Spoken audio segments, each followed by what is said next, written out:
Hello दोस्तों, मैं Ravi Mishra commerce 2.0 में आपका स्वागत करता हूं। आज हम बिजनेस स्टडी का जो इंटरमीडिएट एग्जामिनेशन 2024 है उसमें आज हम देखेंगे बिजनेस स्टडी का जो हमारा इंटरमीडिएट माने एनुअल वार्षिक परीक्षा में आने वाला है।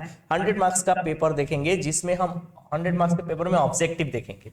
तो कल का वीडियो जो हम 100 क्वेश्चन किए थे उसमें बहुत लंबा वीडियो हो गया था, तो आज हम 50 करेंगे, कल 50 करेंगे। बिजनेस स्टडी का 50-50 क्वेश्चन करेंगे क्योंकि वीडियो बहुत लंबा होते जा रहा है। तो आइए ऑब्जेक्टिव क्वेश्चन पे जा रहे हैं। जो ये बिहार बोर्ड का ये मॉडल पेपर है एक तरह से। तो आइए देखते हैं पहला ही ऑब्जेक्टिव।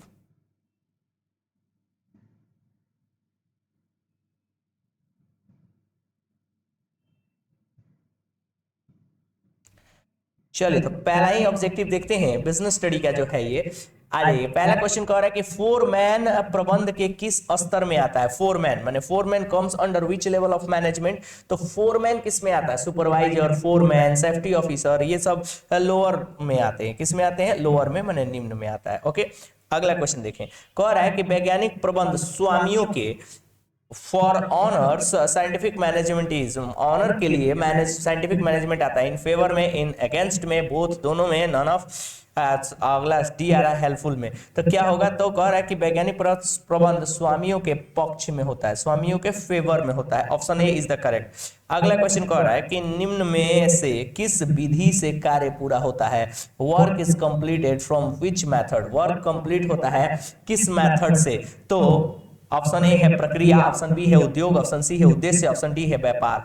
तो किस विधि से कार्य पूरा होता है, किस मेथड से काम कंप्लीट होता है? तो कह रहा है कि ऑप्शन ए प्रोसेस, प्रक्रिया से। अगला क्वेश्चन देखें। कौन सा संगठन स्वतः निर्मित होता है? इंग्लिश में कह रहा है विच ऑर्गेनाइजेशन इज ऑटोमेटिकली फॉर्म्ड। कौन सा ऑर्गेनाइजेशन ऑटोमेटिकली फॉर्म्ड हो जाता है, स्वतः निर्मित होता है? तो यहाँ इनफॉर्मल ऑर्गेनाइजेशन, अनौपचारिक संगठन अपने आप निर्मित हो जाता है, क्रिएटेड हो जाता है। अगला क्वेश्चन देखेंगे। अगला क्वेश्चन कह रहा है कि बजटरी नियंत्रण प्रबंध का नहीं है। Budgetary control is not a dash dash dash of management. तो यहां आंसर हो जाएगा सब्स्टिट्यूट, स्थानापन्न। बजटरी नियंत्रण प्रबंध का नहीं है, substitute is the correct answer, C is the correct answer.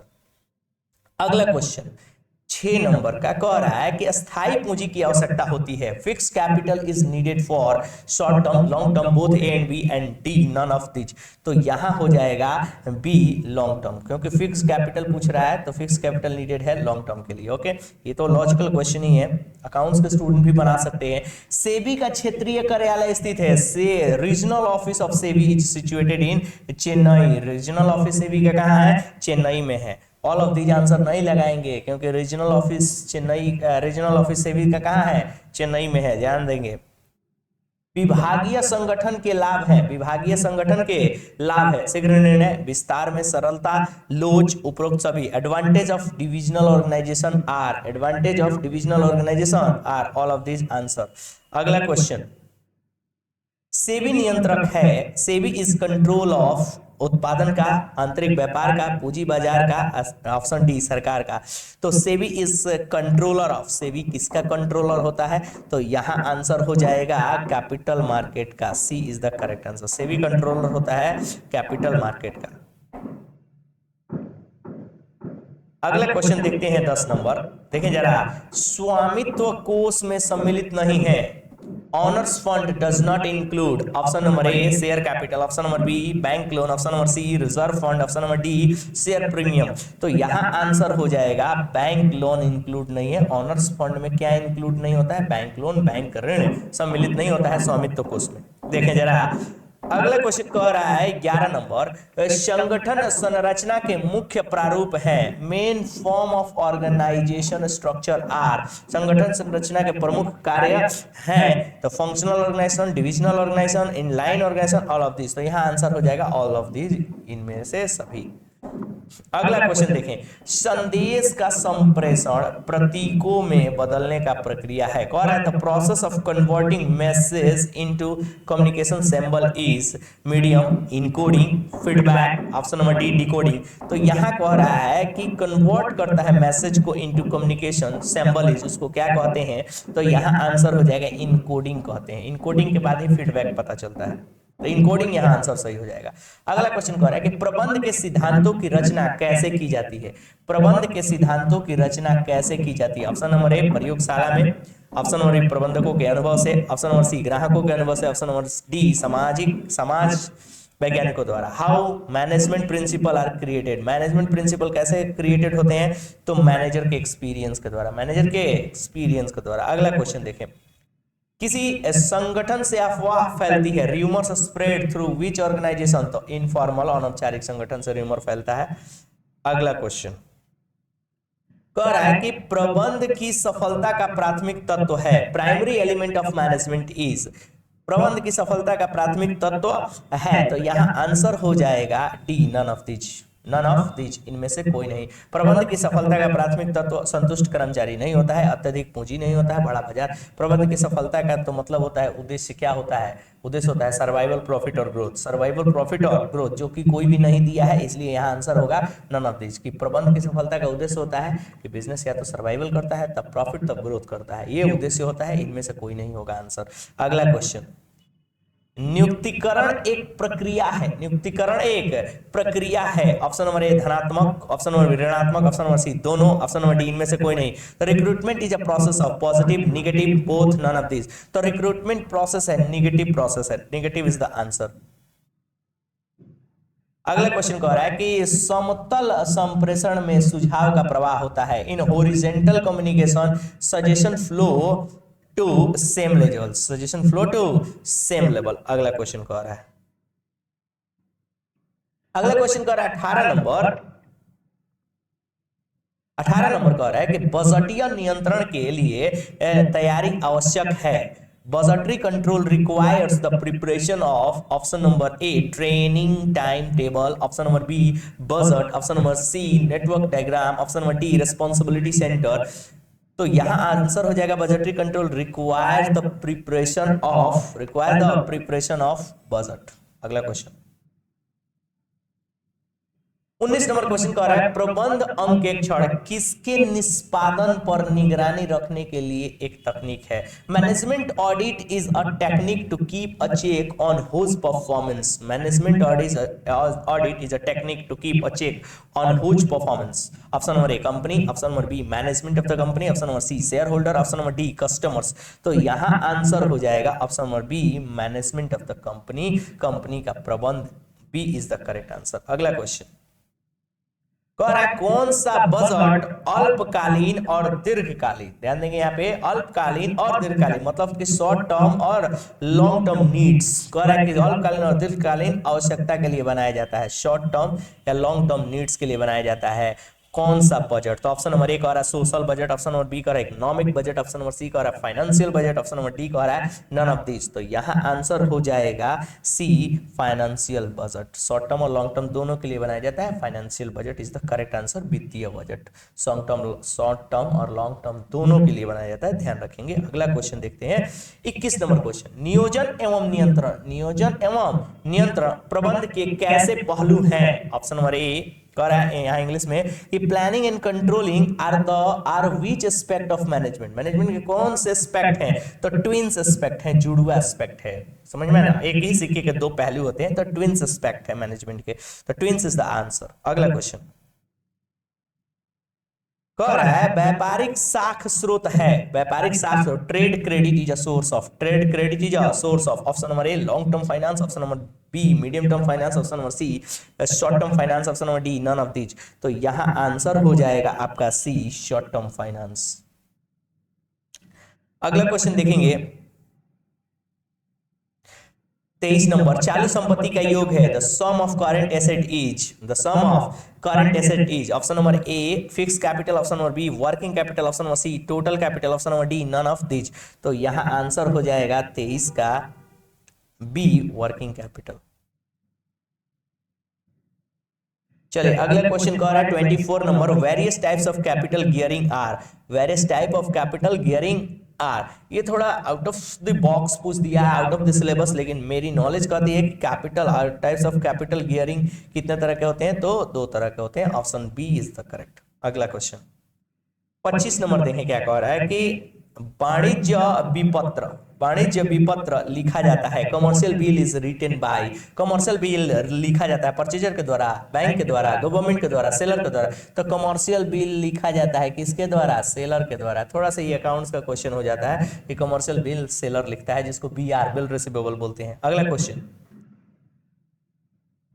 भौतिक वितरण में समावेशित नहीं होता, physical distribution does not include, physical distribution does not include transportation, option number B financing, option number C warehousing, option number D inventory control. तो यहाँ question हो जाएगा 26 का बी फाइनेंसिंग। कह रहा है physical distribution does not include financing. अगला question, राष्ट्रीय आयोग के सदस्यों की अधिकतम सीमा, कह रहा है maximum age of the member of national commission कितना होना चाहिए नेशनल कमीशन में, तो नेशनल कमीशन में तो 70 इयर्स, नेशनल कमीशन में 70 इयर्स होना चाहिए। Maximum age of the member of national commission में होता है 70 इयर्स, और स्टेट कमीशन में 67 ही होता है। स्टेट कमीशन में, स्टेट कमीशन में 67 होता है और नेशनल कमीशन में 70 ईयर होता है। चलिए ध्यान रखेंगे, आगे देखते हैं। कह रहा है निम्न में से कौन गैर सरकारी संगठन नहीं है, निम्न में से कौन गैर सरकारी संगठन नहीं है, तो इनमें से कौन गैर सरकारी संगठन नहीं है, तो कंज्यूमर कोऑर्डिनेशन काउंसिल दिल्ली, ये गैर सरकारी संगठन नहीं है। अगला क्वेश्चन कह रहा है कि संप्रेषण श्रृंखला के प्रकार होते हैं, type of communication network are, types of communication network कितने होते हैं, 2, फॉर्मल एंड इनफॉर्मल, 2 ही होते हैं, फॉर्मल एंड इनफॉर्मल। चलिए अगला क्वेश्चन आ रहा है, पर्यवेक्षण है, supervision is necessary unnecessary wastage of time none of this. तो सुपरविजन क्या है, नेसेसरी है, बिना सुपरविजन का कैसे काम होगा, पता ही नहीं चलेगा। अगला क्वेश्चन, संप्रेषण के प्रकार है, संप्रेषण के प्रकार हैं, types of communication are written, verbal, formal and all of this, तो all of this is the correct answer. अगला क्वेश्चन कह रहा है नियंत्रण क्रिया है, नियंत्रण क्रिया है महंगी, सस्ती, अनार्थिक, कंट्रोलिंग एक्टिविटी क्या होती है, कॉस्टली होती है, option A is the correct. अगला क्वेश्चन कह रहा है निम्नलिखित में से कौन सा विक्रय संवर्धन का साधन नहीं है, which of the following is not the tool of sales promotion, sample, option number B price in pocket, option number C coupon, option number D publicity. तो कह रहा है टूल ऑफ प्रमोशन नहीं है, तो पब्लिसिटी क्या है, टूल ऑफ प्रमोशन नहीं, और सब है। अगला क्वेश्चन कह रहा है औद्योगिक विकास के लिए कौन सा बाजार जरूरी है, for industrial development which market is necessary, money market, capital market, primary market and secondary market. तो यहाँ आंसर हो जाएगा कैपिटल मार्केट। इंडस्ट्रियल डेवलपमेंट के लिए कौन सा मार्केट जरूरी है, कैपिटल मार्केट। अगला कह रहा है अगला question, promotion of employ is a dash dash of recruitment, पदोन्नति कर्मचारी की भर्ती का है, वर्क है, ऑब्जेक्टिव है, सोर्स है, नन ऑफ दीज है, तो सोर्स है। अगला क्वेश्चन देखते हैं, अगला क्वेश्चन 36 नंबर है, शीघ्र रिपोर्टिंग प्रभावशाली नियंत्रण का है, quick reporting is dash dash of effective control, function, plan, organisation and none of this. तो यहाँ आंसर हो जाएगा, यहाँ आंसर हो जाएगा फंक्शन, और यानी कि 35 का क्या है, सोर्स। चलिए अगला क्वेश्चन देखते हैं 37 नंबर क्वेश्चन कहता है कि नियंत्रण प्रक्रिया का प्रथम चरण है, first step in controlling process is establishing of standard, evaluation in progress, control and none of this. तो एस्टैब्लिशमेंट ऑफ स्टैंडर्ड पहला ही सही है, प्रमापों का निर्धारण नियंत्रण की प्रक्रिया का प्रथम चरण है, फर्स्ट स्टेप है एस्टैब्लिशमेंट ऑफ स्टैंडर्ड। अगला question option A is the correct. अगला क्वेश्चन कह रहा है सेंसेक्स कितनी कंपनियों पर आधारित है, सेंसेक्स, निफ्टी 50 तो 50 और सेंसेक्स तो 30, Sensex is based on how many companies, तो 30 is the correct answer, 30 is the correct answer, A is correct. Okay, अगला क्वेश्चन कह रहा है कि निम्नलिखित में कौन सा समन्वय का तत्व है, which of the following is an element of coordination, इनमें से कौन कोऑर्डिनेशन का एलिमेंट है, unification, option number B cooperation, option number C determination of time, option number D balance. तो कह रहा है निम्नलिखित में कौन सा समन्वय का तत्व है, यानी कि 39 का कह रहा है D is the correct, balance. 40 number question कह रहा है कि निम्नलिखित में नियोजन के लिए क्या महत्वपूर्ण है, which of the following is important for planning. कह रहा है निम्नलिखित में नियोजन के लिए क्या महत्वपूर्ण है, which of the following is important for planning. Decision, option number B organisation, option number C forecasting, option number D direction. तो प्लानिंग में तो डिसीजन होता नहीं है, ऑर्गेनाइजेशन होगा नहीं, डायरेक्शन भी नहीं होगा, यानी कि option C is the correct forecasting. Option eliminate भी किया जा सकता है। अगला क्वेश्चन कहता है कि थोक विक्रेता किसे माल बेचता है, wholesaler sell goods to whom, किसे बेचता है, तो रिटेलर को बेचता है। अगला क्वेश्चन, एक उत्पाद के जीवन चक्र की विभिन्न अवस्था है, different stage of a product life cycle are introduction, development, decreasing and D all of this is the correct. अगला क्वेश्चन, पीएलसी होता है प्रोडक्ट लाइफ साइकिल, उसी को कह रहा है। सम विच्छेद बिंदु पर कुल लागत बराबर होती है कुल आगम के, मतलब सी पर ब्रेक इवन पॉइंट क्या होता है, टीआर बराबर टीसी होता है टोटल रेवेन्यू। ओके, तो टीआर कह रहा है कि टोटल कॉस्ट जो है टीसी जो है वो किसके बराबर होता है, टीआर के बराबर, टोटल रेवेन्यू के बराबर होता है, तो टीआर के बराबर होता है। ओके, ये यही सही है, यानी कि सी इज द करेक्ट। अगला क्वेश्चन कह रहा है नियंत्रण का क्षेत्र सिद्धांत को प्रस्तुत किया है, नियंत्रण का क्षेत्र सिद्धांत को प्रस्तुत किया है। The principle of span of control was propounded bye, the span of control was propounded by Henry Fayol. Span of control किसने प्रोपाउंडेड किया था, हेनरी फ्योल ने। अगला क्वेश्चन 45 क्वेश्चन, संचार होता है, communication is a one way process, two way process, multiple way process, तो संचार होता है टू वे प्रोसेस। अगला क्वेश्चन 46 नंबर कह रहा है निम्न में से कौन चालू संपत्ति नहीं है, which of the following is not a current asset, इनमें से कौन करंट एसेट नहीं है। Bill receivable, B stock, option number C preliminary expenses, option number D none of this. कह रहा है निम्न में से कौन चालू संपत्ति नहीं है,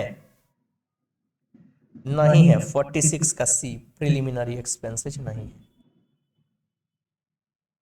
अगला क्वेश्चन देखेंगे 47 नंबर कह रहा है वित्तीय प्रबंध का कार्य नहीं है, which is not a function of financial management. Acquisition of funds, option number B utilisation of funds, option number C allocation of funds and option number D formation of plan. तो कह रहा है कि वित्तीय प्रबंध का कार्य नहीं है कोषों की प्राप्ति, ऑप्शन नंबर बी कोषों का प्रयोग, ऑप्शन नंबर सी कोषों का आवंटन, ऑप्शन नंबर डी योजना बनाना। तो यहाँ आंसर हो जाएगा 47 का डी योजना बनाना। वित्तीय प्रबंध का कार्य योजना बनाना नहीं होता है और सब होता है। अगला क्वेश्चन कह रहा है 48 नंबर एक उत्पाद जिसका भौतिक अस्तित्व है, एक उत्पाद जिसका product which has physical existence, तो एक प्रोडक्ट जिसका फिजिकल एग्जिस्टेंस होता है उसको कहते हैं गुड्स, उसको क्या कहते हैं, गुड्स, एक माल कहते हैं। Okay, option B is the correct. अगला क्वेश्चन कह रहा है किसी देश में आयात पर लगने वाले करों को कहा जाता है, tax levied on imports in a country are called tariff is correct, option A is correct। okay, अगला क्वेश्चन कर रहा है आज हम 50 ही क्वेश्चन करेंगे, तो इसलिए 50 क्वेश्चन करेंगे, वो वीडियो लंबा चला जा रहा है, इसलिए क्लास का सेशन का लास्ट क्वेश्चन है निम्न में से कौन सा अस्थाई संपत्ति नहीं है, निम्न में से कौन से अस्थाई संपत्ति, विच of the following is not a fixed asset, इनमें से कौन एक फिक्स एसेट नहीं है, तो ट्रेड इन्वेस्टमेंट क्या है, फिक्स एसेट नहीं है। 50 का बी इज द करेक्ट, व्यापारिक विनियोग फिक्स एसेट नहीं है। ओके, तो ये रहा बिजनेस स्टडी का 50 क्वेश्चन जो आपका बिहार बोर्ड ने ये मॉडल पेपर भेजा है, इस हिसाब से ये बनाया गया है क्वेश्चन। तो 50 क्वेश्चन का ये आंसर शीट था, और आपको अगले 50 क्वेश्चन का अगले वीडियो में आपको मिल जाएगा। बने रहिए कॉमर्स 2.0 के साथ, वीडियो को लाइक करें, सब्सक्राइब करें, दोस्तों में जरूर शेयर कर दीजिएगा, क्योंकि काफी इंफॉर्मेटिव वीडियो बनाया गया है, काफी बेहतर क्वेश्चन ये सारे थे। समझ में आया ना, मुझे करने के लिए थोड़ा सोच समझ के करना पड़ा था, इसलिए आप लोग के लिए काफी हेल्पफुल होगा, तो दोस्तों में शेयर जरूर करेंगे। Thank you for watching this video.